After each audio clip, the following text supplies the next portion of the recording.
Gig Gab, episode 450 for Monday, October 7th, National LED Light Day 2024.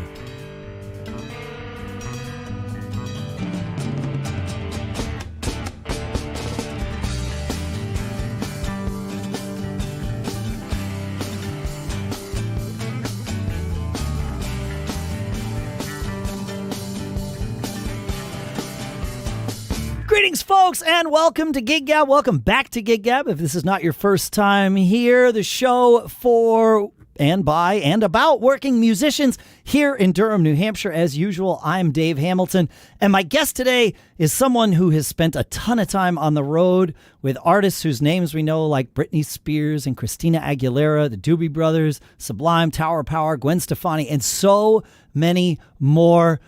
Bryan Froggy Cross, thank you so much for taking time to join us today. All right. Thanks for having me. Yeah, absolutely.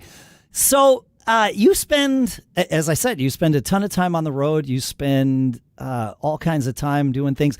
You're mixing monitors, you're mixing front of house, you're doing a little bit of both. Tell us what it is you generally do these days. Well, I've been touring for the last 30 years. The last decade and a half, almost 2 decades of it, been production and tour managing, but did start out in the audio side of things. Got my start small community college in Wyoming. After I tore my knee, I lost all my football scholarships. I fell back on a music scholarship, and it was the school that put on the jazz festival for all the high school kids in the state. My first year at school, attending school, I was helping out. They needed a volunteer to be the runner. I said, yeah, I can do that. And I also did sound for everything at college. I'm a bass player. I helped out with everything I could sound-wise at the school. And they had an artist, Maynard Ferguson, jazz trumpet player, absolute jazz legend, national performer for all the kids at the festival. I helped out with sound. I was also the runner, so I was driving after the show, Maynard and his tour manager back to the hotel in my shitty Ford Explorer. And jazz legend sitting in my front seat, his tour manager in the back seat. And he says to me, how long you work for the school for? I sounded great. I didn't have to ask you for anything. I'm like, well, when you played those high notes, I couldn't hear you, so I turned you up. I hope that's okay. Well, I got to scream at people for that. And tour manager's like, well, how long you work for the school? I'm like, well, I don't work for the school. I go to school here. He's like, what? And gave me his card. He said, you want to come on tour? I'm like, well, I'm in school, think about it. And he's like, let's give me a call. I call my folks, who are the coolest people on the planet. And they say to me, you can always go back to school. You might not always get this chance. I gave the tour manager a call, and away I went. First professional gig was someplace far, far away for a king of a country, let's just say. Wow. And I was 18 years old. I'm like, I could do this for a living? All right, cool. And been doing it ever since. And turned, that just going out mixing an artist into owning a sound company, owning a rental company, owning a design company, owning commercial restaurant properties, owning restaurants. Like, you take that one thing and you see what other niches come to you along the way, find a way to monetize those, and away you go. That's really smart. You're taking first of all, and yes, kudos to your parents for identifying that, you went to college to be able to get work. And it turns out it happened a whole lot sooner than those college doors are always open. Opportunity doors might not always be. That's it. Well, and college opened the door for you, almost literally. And then you took it. Yeah. I still go back and I talk at a lot of the colleges throughout the state of Wyoming. Talked about a lot of them in LA here about learning, like diversifying yourself, like taking a chance, going out there, learning in the real world, go volunteer at a sound company, just go be an intern at a record label, get immersed in it, get around it, learn from other people. When I was on the road with Maynard, we did a show in Boston at Berkeley. Okay. And as a musician, that's like the pinnacle of schools. Like, oh, I want to go to Berkeley. I want to go to Berkeley. My folks, we didn't have money growing up. We didn't have nothing. I couldn't have got a loan to go there. But that was a dream. Like that's sure. So 18-year-old me, almost 19, had been touring with Maynard Ferguson for about a year. And we have a show coming up at Berkeley with Arturo Sandoval and Maynard Ferguson together with the Boston Orchestra behind them at the Berkeley Performance Hall. So the jazz world, the artists typically have like one person. They set up the back line, they do monitors, they do front of house, they do it all. You're the cool guy. Yeah, it's the band of 5 people and the crew of 1. Yeah, well, it was a big band. We had 12 in the band, and then me, and then the tour manager, and then the artist. So Arturo Sandoval, same thing, had his crew guy. So we get there to the show, and he's like, "Hey, do you want to do the front of house side or the monitor side?" I'm like, "Well, I'll do the front of house side." So Bruce ended up doing the monitor side. So he's mixing, the orchestra plus Maynard's band plus Arturo's band all together. I'm out front doing the same thing. So at sound check, here's the Berkeley audio faculty bringing all the students in to sit behind me and watch sound check. Granted, all those kids are my age, Right. If taken this path that the universe kind of threw out to me, and I would have won the lottery, I'd probably be sitting right there, But that was the dream that was unable to be realized. Yeah, and exactly. Now they're watching me do sound check. So finish sound check, mute the console, opens up to a little Q&A, and the audio professor says, first of all, he's like, "Hey, I noticed you're not using any compression on anything. Why is that?" So I say, "Well, Maynard spent his whole life, finding this mouthpiece trumpet combination, and that's the exact sound he wants. I'm not altering it in any way, shape, or form, just simply making it louder for the audience." Where in my mind, I was like, find out what compression does and learn from that stuff. That's awesome. Fake it till you make it. Fake it till you make it. Wow. But yeah, had a great show that night. Nothing but compliments. Toured with Maynard for a lot of years. And then 2 of Maynard's trumpet players went on to play with Tower of Power. I had since moved to Seattle. I was working at a jazz club in Seattle when I wasn't on the road with Maynard, a little club called Jazz Alley. And Tower of Power was up there. I'm a huge Tower fan, especially Rocco Prestia, the bass player. Like, Rocco's a legend. Absolutely. That is the person I actually got the nickname Froggy from, was Rocco. No kidding. So I go down to see Tower Power at soundcheck. After soundcheck, I say hi to Mike and Adolfo, the 2 trumpet players that were in Maynard's band. They're like, "Hey, you need to meet Jack Hyland, our tour manager." So I go and meet Jack, and the first thing he says to me is like, "Hey, do you have any problems getting into Canada?" No. "Well, I found out our backline guy can't go tomorrow to Vancouver." I went home and I got my suitcase. I came back for the show, and I was with Tower Power for 6 years. Just all because you hadn't violated anything that let you into Canada. That's right. The universe. So my first time meeting Rocco, I'm doing backline for him, and Dave Garibaldi on drums, and Roger Smith on keys, like legends. My first time talking to Rocco, he's like, "Man, you give me frog vibes. I'm going to call you Froggy." And I'm like, "Well, Rocco's kind of a weirdo." But the next day, Dave Garibaldi, "Hey, Froggy, hand me my second snare. Hey, Froggy, hand me." Like, I'm like, "Guess that's it." Yeah, it's stuck. Here we are. 29 years later, everyone knows me as Froggy. They're like, "Bryan Cross, who? Froggy?" "Oh, yeah. But, just absolutely amazing working with that band and hearing that rhythm section, that horn section. Oh, my God. Every night. Wow. Backline, then they found out I did sound. So I started mixing them. And then I started production managing.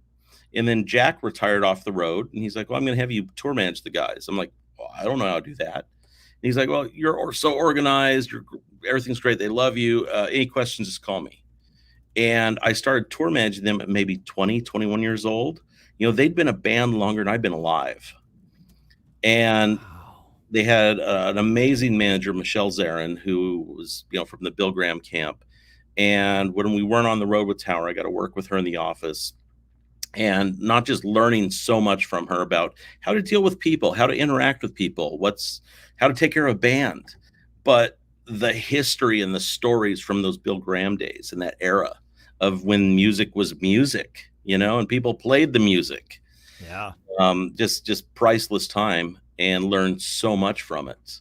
But my time with Tower, we came in like they didn't have mics or anything they're traveling with. We'd go into Toad's Place in New Haven. New Haven, Connecticut. I've been there many times. Yeah. 1800. That console was older than Say that again. Our echo cancellation got you. Just say that bit about Toad's cancellation again. In Toad's Place, New Haven, Connecticut, that console they had in there is a PM 1800.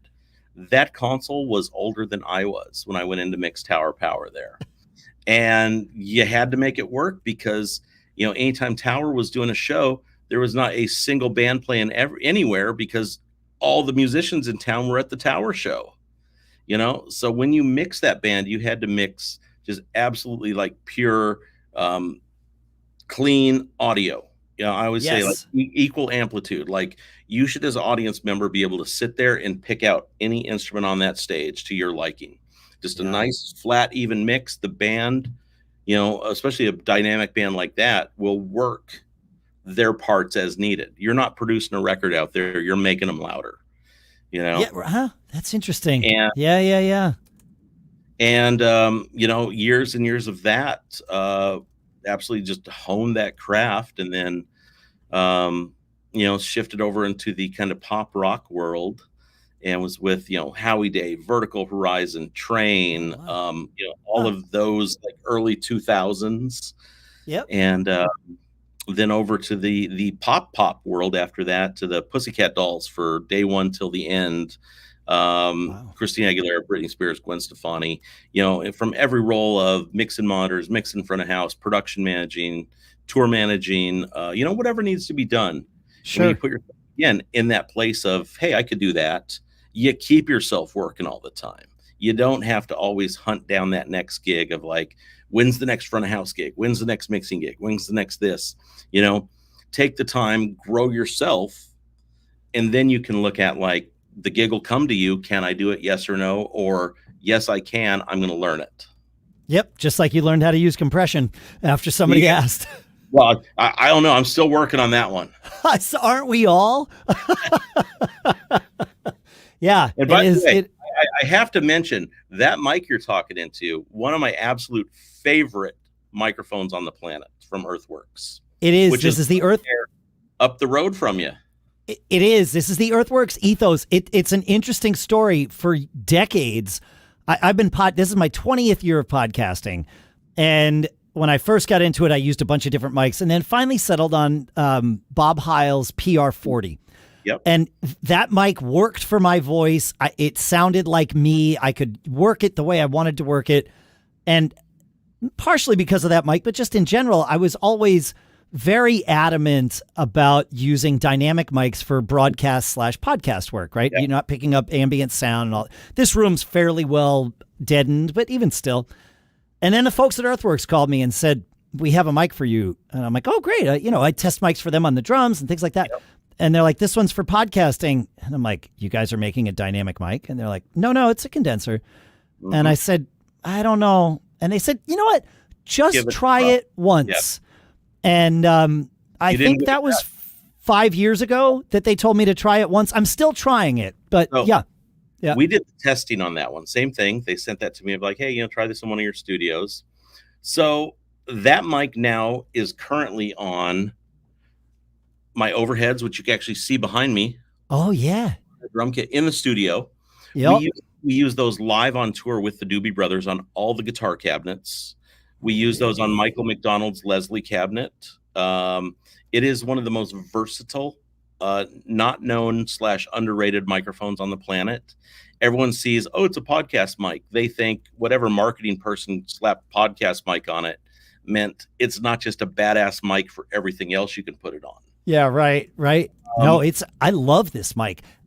While we're on the subject of Earthworks mics, the new DM17, which is essentially the SR117, but with a clip that fits on the rim of any drum, even if it has like a rims mount or something. Yep. It is the best snare drum mic I've ever used. It's so good. we're using the new vocal mics from Earthworks on all the vocalists of the Doobie Brothers, which normally we'd have a few different scattered across the stage because Michael McDonald's voice is right here. Then we got Tom Johnson, we got Pat Simmons. We have all 7 vocal mics, the new Earthworks. Is it the SR-117s? Is that what you're using? 13, I believe it is. Okay. All right. Quote me on that, people. Yeah. It's all good. But a phenomenal product. I went from like the beta tester on it to putting it on the stage live to like, hey, you guys aren't getting these back. Yes. But, just again, phenomenal product. That Ethos, as soon as I saw that, I'm like, I need to tell you the story about like, that's on everything. When we had the Doobie Brothers out with the Eagles opening, Tom Evans, phenomenal front of house engineer, one of the best front of house engineers on the planet. Like when you go to an Eagles show, you're listening to the record live. It sounds fantastic. Yeah. The Don Henley snare drum. He is having some, not so much issues, but wasn't quite getting the right sound he wanted out of it. And Tom asked us, hey, what are you guys using up there? I'm like, man, you should really try the Ethos on snare. Huh. And he's like, oh, okay. So Eagles have a sound check that next day. And we're kind of off in the wings. We hear Henley comes up, what in the hell is this thing? It looks stupid. After like 2 hits of the snare, guess what? That's the new snare mic. Yeah, I bet. I believe it. Yeah. Best all-around Swiss Army knife mic ever. I agree. Yeah. So I'm going to ask you which one you're using. Is it the 117 or the 314? 117. Yeah. That's okay. So it's the 117 is the same element in the DM17. It's just shortened. It's shortened with a clip. There's one of those hiding back there someplace on this. Okay. This big gold monstrosity back here. Yep. That's amazing. Yeah. But good mics. Again, like any audio engineers listening to this, if you're up and coming and stuff, like play around with mics. Just because it says, hey, this is a snare mic, try it on other stuff. Like stick it on piano, stick it on bass, When I was learning like what mics did and how mics responded, when I started touring, we were coming into clubs where we're using a house PA. It was like a PV 4-way box with an amp that kind of worked, and you had to make it work. You weren't carrying a mic package. You were using whatever was in house, grabbing the less banged up of the 58s in the pile, and okay, let's see what this sounds like. I started buying microphones when I was about 18 years old. Started with the PV 520i. That's my first mic I ever saved up money and bought, which I still have to this date. I was a bass player, and I was like, well, I should buy a bass mic because I can use this for myself when I'm not touring. So I bought that one, and I started buying some 57s, some 58s, like build myself a little mic package, and I'd have this out on the road with me. And a tour manager said, like, hey, we're using your mics for all these shows. I'm like, yeah. He's like, well, are we giving you any money for that? I'm like, no, I'm just doing this so I have some consistency. Well, let me give you an extra $100 a week. Oh, okay, cool. Which turned into always bringing my own mics, getting some rental on it. And then when in-ears started coming out, I had the first version, Marty Garcia came out with Future Sonics, like ages ago, 30 years ago. I got a couple of Tower Powers horns onto it. And this is when we had I think the PSM 600 just came out. You had 2 frequency choices, 1 or 2. Yep. Which one's the least of the interference? That's right. What I'm going with, Yep. And, started bringing my own in-ear rack out and getting some rental on it.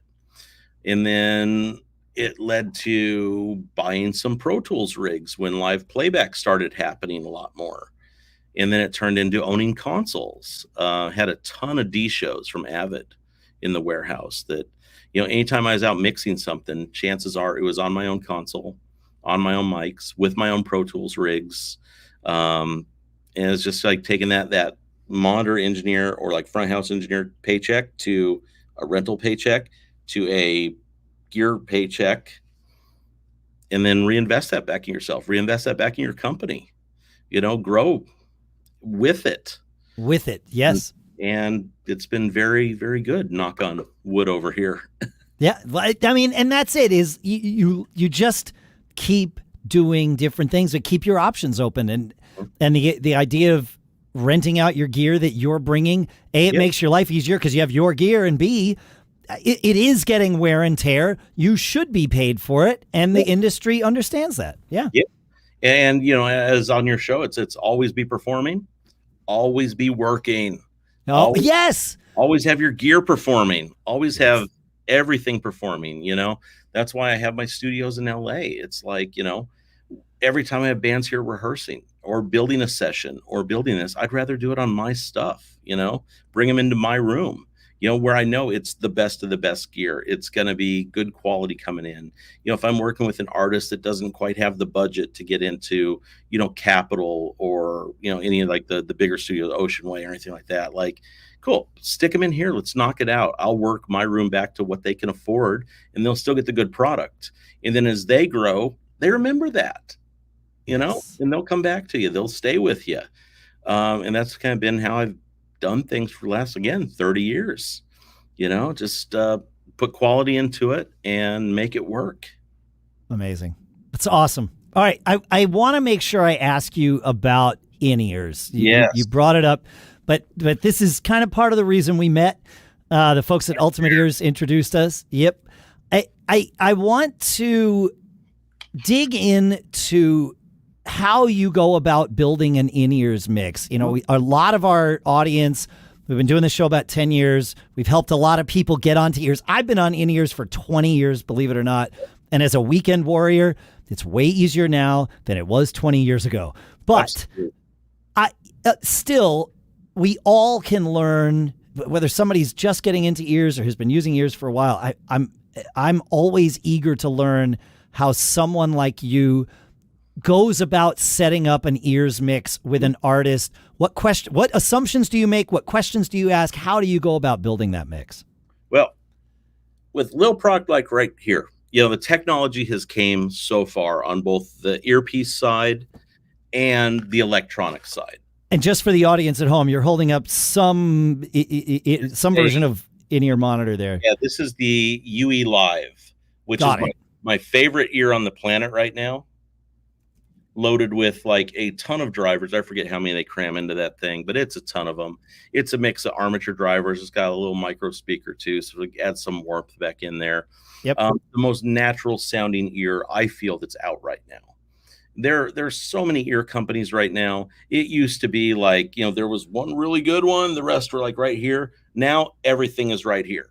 Now it's like, instead of like, here's a Ford truck, here's a Ferrari. It's like they're all Ferraris. Like, what color do you want? Yes. Technology is great. So you have to find out what's best for yourself, what's best for your artist. Because chances are, if you're sitting in the monitor seat, you're the one the artist is going to lean on for like, hey, what should I be wearing on stage right now? What should I have in? So go, talk to if you're in LA, come see Joe over here at Ultimate Ears. Call Jeanette. Like, use your resources in the business to listen to all of them. Verse yourself. Take some time, find your playlist of, if you're a front house engineer, you got your playlist you tune your PA to. Same thing as a monitor engineer. Get your playlist of songs in and out, blindfolded, in your sleep, backwards and forwards, and take that playlist as high resolution as you can to one of the in-ear companies and sit down and listen to all the models of ears. Find out what this one does that this one doesn't. Find out what this one does that you like that this one doesn't. And then when that artist you're working with that's employing you says, hey, it's time for new ears, what do you recommend? A lot of times, like, just because it says this one's a $3,000 ears with 27 drivers in it and all this stuff, doesn't mean it's the best for that artist. If I'm a singer, I would want my voice right here, some foundation if you got tracks in there, just so you can find pitch and time, and then a band mix just blended underneath. For something like that, you don't need 27 drivers or however many they're cramming in. A nice like 4-way component in there would speak just fine. Another thing, I work with a lot of female artists. So your ear canal, like my ear canal's nice and big. They can fit all those drivers in there. It's nice and neat. I have one artist in particular. She has the smallest ear canal I've ever seen. Like, this is mine. Hers is about half the size of that. Okay. If not a third the size. You can't fit all those drivers in. So even if she wanted the most high tech, like give me all the 1,000 drivers in there, they wouldn't fit. Interesting. You're limited Makes to what sense. size is, you know? But go verse yourself. Go listen to all of them. Find out what you want. I like a nice flat warm ear, and that's what the UE Live has delivered to me, was a nice flat warm ear, where if I'm coming into a pop stage with this guy's got J8s, this guy's got UEs, this guy's got 64s, this guy's wearing Beats headphones back here, you know, I know like mine are nice and flat. Whatever I reference in mine is going to translate across the stage pretty well. Oh, that's really interesting, right? Because you're going to be working with artists that are using all different, potentially different brands or certainly different models. You've got to have a place to start. Yeah. Yeah, and it's nice too if you get time as an engineer, you know, build up your ear supply. Like I have a little fishing tackle box about like that with probably 30 sets of ears in there of all different brands, all different models, going back to like my very first set of Future Sonics 30 years ago of one driver in them, I think it was. Well, I think that's still Marty's thing. I've been trying to get Marty on the show. He's super shy, but he's a great guy. I've known him for 20 years, and it's one dynamic driver. That's his thing. And it's warm. Again, there's a place for it. I put lots of people on Future Sonics because that's a sound they would want, that warmth, that I always say those ones give your ears like a nice warm hug, you know.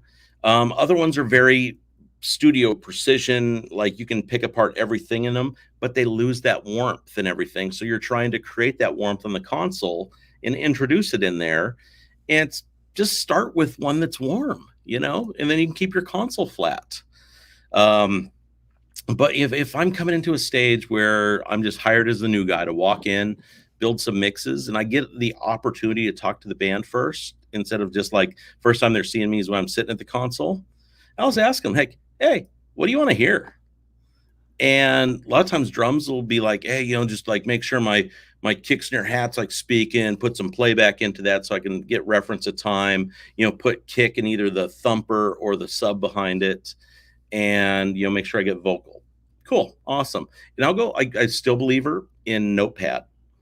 Like whether I'm tour managing, production managing, mixing, whatever, I always have my Notepad with me, and we'll just jot it down. You will find yourself referencing those notes more times than not. Go around the room, make those notes with the artist. Like singer, I got to hear myself and presence. And sometimes singers don't know how to talk to engineers, and kind of have your decoder ring of like, well, the last guy, my reverb was very blue sounding. I'd like it more red sounding. You know, you're going to get that. You have to know. You have to think like, well, do you mean like it was kind of darker sounding and you want it more bright? You know, don't be afraid to talk to them. It's like anything in this world. Communication solves so many problems, whether it be professional, personal, relationship, whatever. Learn how to interact, learn how to talk. That's part of building the rapport with the artist and making them feel comfortable with you. Because in the monitor seat, you're not just, you know, building mixes for their ears, building mixes for their side fills, for their wedges, whatever. But you're their comfort blanket over there. You're that warm hug, you know. You're that little source of comfort of they look over, they know someone's got their back on stage. Yeah. You know, you're the one letting them know, hey, it's gonna be okay. You know, we got like 100,000 people out there tonight. You're gonna kill it. Oh yeah, you know, they can't wait to hear the hits. All right, yeah, it sounds great. You know, a lot of times an artist will ask you, how's it sound? Especially if you're not in a sound check situation. It's just throw and go. You know, sounds awesome. You know, we went through, I took your vocal down a little bit here. I gave you a little more verb in here because the room's really dry. Be able to convey that to them in words of little changes you might have done to set them up for success when they go out there for the show. Makes sense. No, that makes sense. They'll feel comfortable with you. They'll be like, oh, wow, he's got my back. He's really paying attention.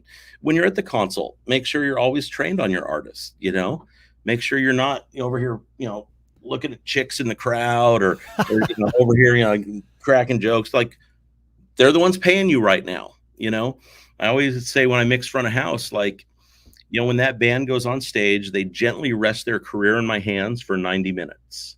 I try and return that career back to them and do no harm. It's not better. It's like camping, you know, leave it better than you found it. Yeah, You know? yeah, yeah. And they could have the best show their life on stage. And if you packed it at front of house, no one in that audience is going to know. Doesn't matter. Yep. You know, so you have a big responsibility in both seats, front of house and monitors, to that artist. You know, it's not easy. If it's easy, everyone would do it. You know, but take your time and patience and hone your craft. You know, work on getting good. Don't be afraid to ask people for help. Don't be afraid to say, "Hey, I don't know what compression is." Like, you know, learn this stuff. What's compression? All right. What's compression? Yeah. You know? Yeah.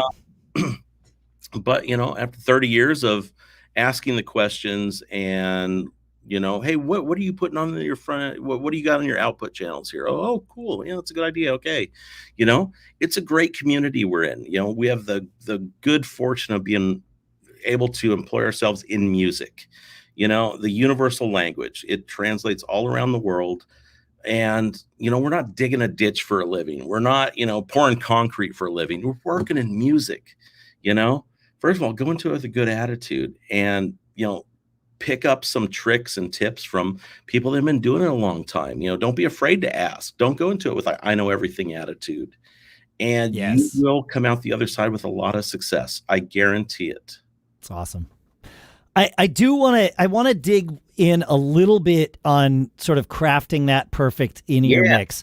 When you're working with someone who's having trouble, I've found when I'm helping people kind of get over the hump, there's some folks that embrace it fully and they're all in and it's easy and that's great. Then there's the folks that have a little trouble. Oftentimes I find guitar players, if I had to generalize, guitar players tend to have the hardest time kind of migrating from hearing in the air at 108 dB to hearing in their ears at hopefully 80 dB. Do you have any advice for the people out there that are having trouble? What's a good way to get someone started, acclimated to using ears, and what kind of mix would you give to someone like a guitar player who's having trouble kind of finding that sweet spot? Number one, guitar players, they should all go out and buy themselves an Earthworks ETHOS. 100%. Like if you have a 57 on a guitar cabinet where that guy's like 412 Marshall, just like full tilt boogie, and like he's getting the breath off of that, everything like that, you stick that 57 on there, it's just taking that whole thing they've been feeling naturally and just choking it. You put a 421 on that cabinet, it's going to take that whole thing and choke it a little differently. You put a Royer 121 on there, it's going to add some, it's going to breathe it real nice, but it's going to add some sizzle up here they might not be hearing live. Okay. Find yourself a microphone, first of all, to mic that cabinet. If they are doing like a live cabinet, they're used to feeling it live, that the microphone is giving you a fighting chance for the signal coming into the desk before you even touch anything going out to their mix. What I found on that is that ethos right there is my secret weapon on guitars. That is truly like taking your ear off and putting it by the guitar cabinet. That is the most natural guitar mic I've ever used in my life. To the point it's on, you know, Doobie Brothers. That's a massive guitar band. And these guys have, you know, they're all in ears, but they're used to hearing their rigs live. Like we don't have Kempers, we don't have Fractals, any of that stuff. It's a bunch of heads and a bunch of cabinets. Got it. Okay. Yeah. Right. Old school. They're mic'd up with that ethos. As soon as we put that on there, all the in-ear fighting of like, you know, I wish my cabinet was a little this, or I'm not hearing it this or this. As soon as we switched from a 57 121 combo or a 57 421 combo to just the ethos, the monitor changes stopped. Fast. This makes a lot of sense. I recently, because Earthworks had that new drum mic kit that came out, I started using the SR20, the Gen 2s, as my overheads. And I'm used to what my drums sound like through moderately crappy overheads, right? And it's fine. I can play. I hear what I need to hear. It's functional. The first rehearsal that I used those SR20s on, it was like, wait a minute, this just sounds like my drums. It's natural. Yeah. That's natural. Yeah. I use the ethos as my overheads. Yep. I use the 121 as my hat. Their DM6 is my kick. And then the 20 across my toms and snares, depending on the sound. Yep. Sometimes I'll use the ethos on the snare. Try the 17, that vocal mic that you have. Try that on the snare. I'm curious to hear what you think. Right now on the second snare, it's great. Okay, there you go. But yeah, every time I have drummers come in and sit down on this and stuff, they'll put their ears in, they'll sit down. They're like, it's like there are no ears in right now. I'm hearing my kit naturally. That's it. It all comes back from a good original source of audio. And the first thing in that is your microphone and your microphone placement. So if you have correct microphone placement, it gets to your console. I shouldn't have to touch the EQ. The EQ should be straight. Maybe a little coloration on that, to correct some artists. On a loud stage, would you use a high pass filter to cut some of the low end mud out? Yeah. Okay. Across a little bit, but correct placement, correct mic choice. You should have to use very minimal of that. Got it. So once you have your mics placed and the correct mics placed, you're onto the mix. Okay, guitar player, what do you want to hear? Me, more me. Okay, cool. What do you like about you? I guess we should tell the therapist that. No, so it's like, okay, let's work on your guitar sound. You find a mic that actually naturally has his guitar sound where he wants it. I'll give that to him while we're working one-on-one. Here's your guitar. Give me your clean sound. Give me your dirty sound. Give me your solo sound. Did that translate across all your sounds to you? Are you happy in your ears? That's when you start digging into that EQ for some coloration if you need to. A lot of times, if you have the right mic choice and placement, you don't need to do too much of that. Okay. Cool.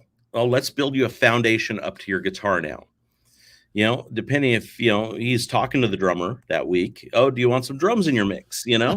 Cool. Let's build you some foundation. Let's get you some pitch and time underneath of you. Put some drums and bass under him to taste. Some vocal in there. What else do you need? And then see what he wants to add in. And then don't be afraid to tell him hey, man, this is sounding pretty good to me. Or this sounds like shit. It's right. You're there to help them.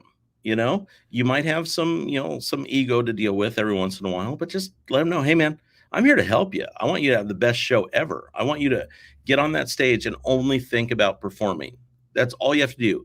Not, is the gear going to work? Does my mix sound this? Anything. Just get up there, grab your guitar and play those songs, man. That's the job. Yeah. That's the job. We had a guy on, a local sound engineer, a guy named Davis Thurston, and he had the best way of encapsulating what you just said. He said, this is a, would you like fries with that job? You're the guy at Burger King. You can have it your way, That's it. 100%. Have it your way. What do you want in your mix? Cool. I'll put that in there. I don't think I'd put that on that hamburger, but if you want to try it, cool. Here you go. It's all you. Yeah. That's it. Yep. 100%. A lot of times as a monitor engineer, I don't necessarily like the sound of the mix I've done. I'm just if that's what they need to hear on stage and they're happy, cool. It's not my job to say, well, this doesn't sound too good. Let me do that. They didn't ask for that. Yep. I could suggest hey, if you're having problems with this guitar speaking to you in this part of the song, what we might do is roll some low mid out just so it's got a little more pointed attack to you, and then push it a little bit volume wise. If they're not asking for anything, don't go changing the stuff on them. That's what they wanted to hear. That's what they need to hear to do their part. Because you also have to think of, when you have ears in, you have bone conductivity. So as a singer, right here, we talked about I'm using my computer microphone and my computer speaker on here. I don't like when I'm talking and I have in-ears in. I don't like how that, because with the wireless one, I hear latency, but also between the bone conductivity right here and then my own sound coming back from the recording, I don't like it. That's why I do these podcasts without, and you have to deal with the echo thing. But I was going to say, our listeners have to deal with us fighting for echo, but yeah, yep. but when I do this, it really just, I don't like it, So as a singer, no, you're not just introducing sound from the in-ear itself, but they're also getting that internal. So right. Once in a while, figure out hey, if I put my fingers in my ears, what frequencies do I hear pop back to myself? Okay. I got this like, from like 200 to like 600 I hear in my own head. Guess what I'm going to do? If the singer is like a male voice like mine, I might go to like an output EQ and dig out some like 400 with like a kind of a fatter Q around that 400, because they're introducing that naturally through bone conductivity. And all of a sudden, makes perfect sense. Yeah. All of a sudden the ear mix might just be like, oh, that's nice and clean finally. Yep. You have to look at like, it's physics, energy is. That's all it is. Once you start putting energy in there, it's just there. It's not going away. It just transfers to other energy. So yes, you got this speaking right here into your microphone, but it's also coming through your head. You're pumping it back into them in their ears here. Let's just like, la, la, la, la, la. Oh, okay, cool. Some 400 I'm hearing naturally myself. Let me just go to their output EQ, dig some 400 out because they're a voice like mine. See if that tightens that vocal up for them. So smart.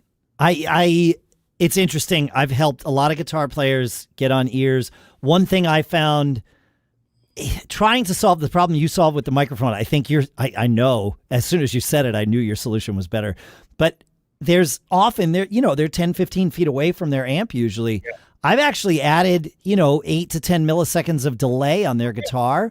Absolutely. Makes a huge difference. Physics. Yes. A millisecond a foot is a good rule of thumb. If you're out there, like, that phase button saved a lot of paychecks for people. It's true.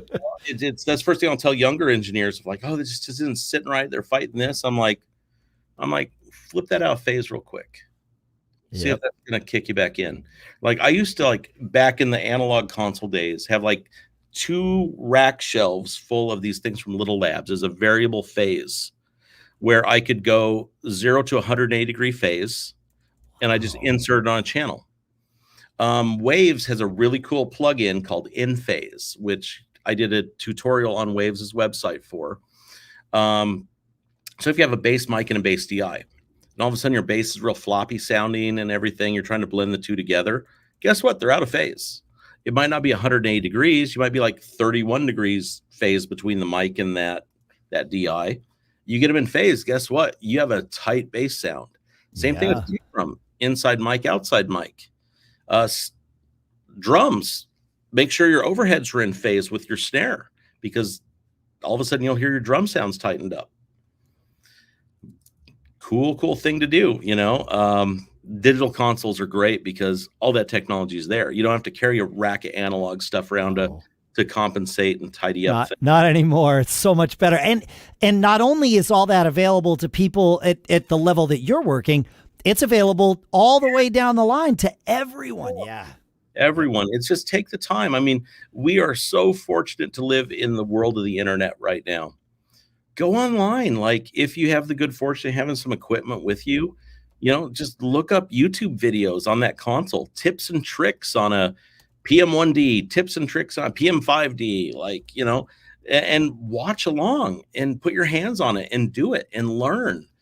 I've been production managing and tour managing so long, if I had to go to a mixing gig right now, that's the first thing I would do. I would just immerse myself in the studio here and watch YouTube videos on what console I'm going to run into, what's the latest and greatest, what the kids are doing nowadays, and see what's out there. I mean, there's a lot of stuff I don't know that's going on in the audio world anymore because it changes so fast.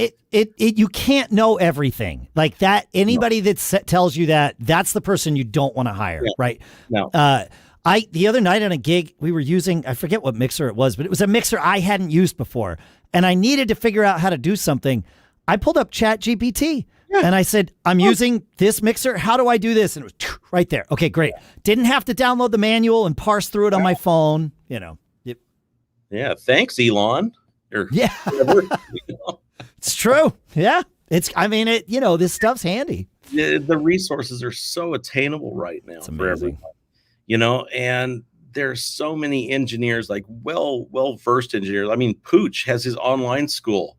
Like if you have some extra bread kicking about, sign up for it. Like give him a listen, like watch his stuff, like take the master class, there are so many people doing that stuff. So many older engineers that are using the internet to pass along knowledge in the craft to younger. It's just younger engineers. Take the time, take the initiative, and invest back in yourself. You know, call some of us old guys and say, "Hey, what'd you do on Britney's ears? How did you get her to do that?" You know, Yep. I'll gladly tell you. I know you. That's why we're here. It's amazing. I appreciate you spending the time, and it's clear that in addition to being someone who is a perpetual student and continuing to hone your own craft, you're an educator. You want everybody to learn. It's amazing, and it's perfect. I love it, man. Thank you. Yeah. Before, I know you've got a hard schedule. There's a million things we could ask you. Maybe we'll have you back on in the future. I'd love that. For now, amazing. For now, tell people if they wanted to follow you and what you're doing, where's a good place for them to find you? Oh, if you follow me on, I don't even know what my stuff is. I'm so insta. Froggy, just look up Froggy on tour. Froggy, I think my Instagram's Froggy Style 77. Okay. But yeah, I'll Google link to me. that. Yeah, there you go. Perfect. I'll link to your anyway, website too, bryancross.com. Yeah. www.bryancross.com. I forget I even have that thing, man. I forget I have that. But yeah, awesome. Doobie Brothers are out for another month this year. Go check out a Doobie show. We're in the Northeast, then up through Canada.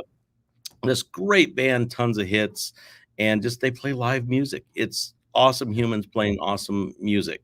You know, that's awesome. The way it should be. Drums. And what guitar. are you doing for the Doobies on this tour? Are you doing front of house or no? Just production? Oh, production. Oh, amazing. Yeah, we have a great monitor engineer, Mike Clois, who's worked with me on Christina Aguilera before. I think he has Green Day for a long time before that, out with us. Andrew Black's our front of house engineer. He came up as our system tech through Claire, and he was John Cooper, Springsteen, and tons of others. He was our front of house mixer. Andrew was his tech. Then I brought Greg Nelson in from Pearl Jam and Incubus last year, and Andrew was his tech. Due to schedule conflicts, Greg and John weren't available, and we offered the gig to Andrew, and he's been killing it. Again, amazing. Put yourself in the right positions for success. Work your butt off, ask the right questions, and continue learning. It'll come to you. Yeah. Awesome. And always be performing. That's what we like to say here on Gig Gab. Thank you so much, Froggy. This has been amazing. Thanks for listening, everybody, and we'll see you next time. Thanks, guys. Perfect.